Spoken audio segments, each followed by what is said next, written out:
Hello viewers, welcome back to my channel Seema blogs. বন্ধুরা, আজকে আমি একটু ভিন্ন স্বাদের চিকেন কারি করে দেখাবো। তো বন্ধুরা, অনেকে কিন্তু ব্রয়লার মুরগি খেতেই চায় না। যারা কখনো খেতেই চায় না ব্রয়লার মুরগি, তারাও কিন্তু খেতে চাইবে। আর এটা টেস্ট আর ফ্লেভার মানে কি বলবো, আপনারা বুঝতেই পারবেন না যে এটি দেশি মুরগি খাচ্ছেন নাকি ব্রয়লার মুরগি খাচ্ছেন। তো অবশ্যই বন্ধুরা, যদি ভালো লাগে অবশ্যই সাবস্ক্রাইব করে নেবেন। তো চলুন শুরু করি। আমি প্রথমে এখানে ব্রয়লার মুরগি কেটে ধুয়ে পরিষ্কার করে জল ঝরিয়ে নিয়েছি।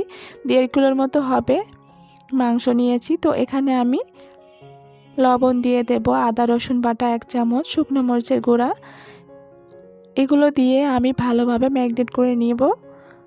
এবার আমি একটা প্যান বসিয়ে দিয়েছি সাদা তেল দিয়ে। তেলটা একটু গরম হয়ে গেলে এবার আমি মাংসগুলো দিয়ে দেব।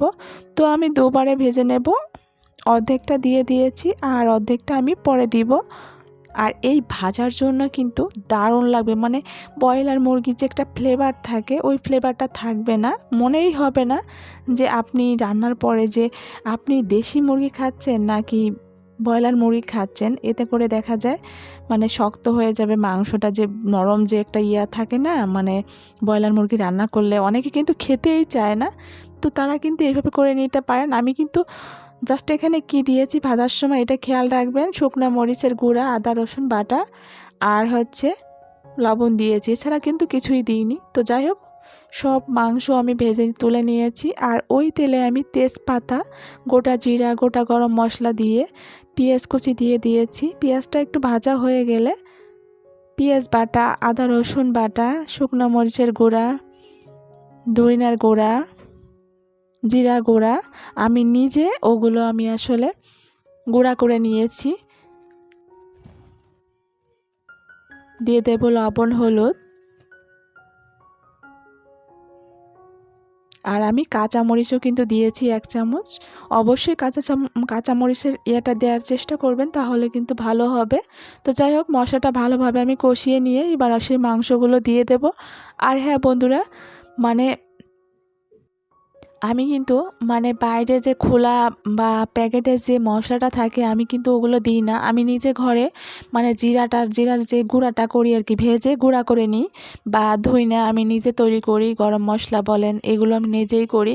কারণ বাইরে থেকে কিনে নিয়ে আসলে হয় কি দেখা যায় রান্নার পরে দেখবেন শুকনো মরিচের গুঁড়া দিলে দেখবেন গ্রেভিটা একদম গাঢ় গাঢ় হয়ে গেছে, মানে একদম কেমন বাজে বাজে লাগে খেতে। আমার কাছে মনে হয় গ্রেভি গাঢ় হয়ে যায়। আপনি তরকারিতে দেবেন সেটাও ওরকম হয়ে যাচ্ছে, মানে কোনটা আপনি জিরার গুঁড়াটা দিচ্ছেন তাতেও কেমন জানি একটা গ্রেভি গাঢ় হয়ে যাচ্ছে, মানে ভিতরে যে কি একটা ভেজাল মিশায় আমি এটাই আসলে বুঝতে পারি না। তো যাই হোক, আমি সে মাংসগুলো ভালোভাবে কষিয়ে নিয়ে আবার কিছু সময় এবার আমি এখানে জল দিয়ে দেব। তো বেশি প্রয়োজন নেই জল দেওয়ার, কারণ এখানে কিন্তু আমি আগে থেকে ভেজে নিয়েছি যেহেতু। তো এখানে 50% অলরেডি কিন্তু হয়ে গিয়েছে। তো যাই হোক, আর কালারটা দেখুন, জল দেওয়ার পরেও কালারটা কিন্তু দারুণ লাগছে। এবার আমি ঢাকনা দিয়ে ঢেকে দেব। তো এখানে কিন্তু জাস্ট এখানে বেশি জলটা দেবেন না, একটা জিনিস আমি সবসময় বলবো। তো আমি কিছু সময় পরে ঢাকনাটা তুলে নিয়েছি, আবার ঢাকনাটা দিয়ে দেব, দিয়ে ঢাকনাটা তুলে নিয়েছি। এবার এখানে আমি গরম মশলার গুঁড়োটা উপরে দিয়ে দেব। চাইলে কিন্তু গরম মশলা বাটাটাও দিতে পারেন। তো আমি নিজে ভেজে আর কি গুঁড়া করে নিয়েছি, কারণ আমার আসলে সময় ছিল না।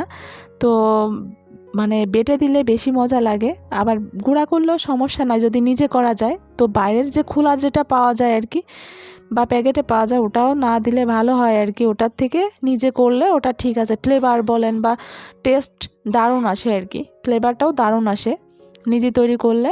করে দেখতে পারেন আর কি। তো যাই হোক, আমার রান্না কিন্তু অলরেডি হয়ে গিয়েছে। কিছু সময় পরে আমি ওই গরম মশলার গুঁড়োটা দিয়ে আমি কিন্তু চুলাটা অফ করে নিয়েছি। এবার আমি নামিয়ে আপনাদের দেখিয়ে দেবো। আর কালারটা দেখেই আপনারা বুঝতে পারছেন যে কতটা পারফেক্ট হয়েছে, আর এতটা লোভনীয় সত্যি বন্ধুরা। আপনি যদি কাউকে খাওয়ান সত্যি, আপনি কি বলবো, সবাই আপনার কাছ থেকে ওই রেসিপি জানতে চাইবে যে আমি ব্রয়লার মুরগি কিভাবে করছি, এটা জানার সবাই কিন্তু জিজ্ঞাসা করবে।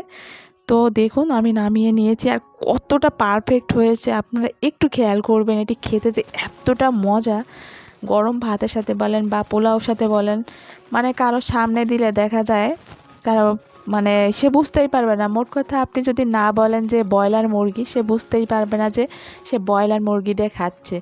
যদি বলেন যে দেশি মুরগি, তাহলে সেটাই বিশ্বাস করতে বাধ্য হবে। তো যারা মানে ব্রয়লার মুরগি টোটালি খেতে চায় না, তারাও কিন্তু খেতে চাইবে। তো যাই হোক বন্ধুরা, আমার রেসিপিটি কেমন হয়েছে অবশ্যই কমেন্ট করে জানাবেন। আর ভালো থাকবেন, সুস্থ থাকবেন। দেখা হবে নতুন কোনো ভিডিওতে। টাটা।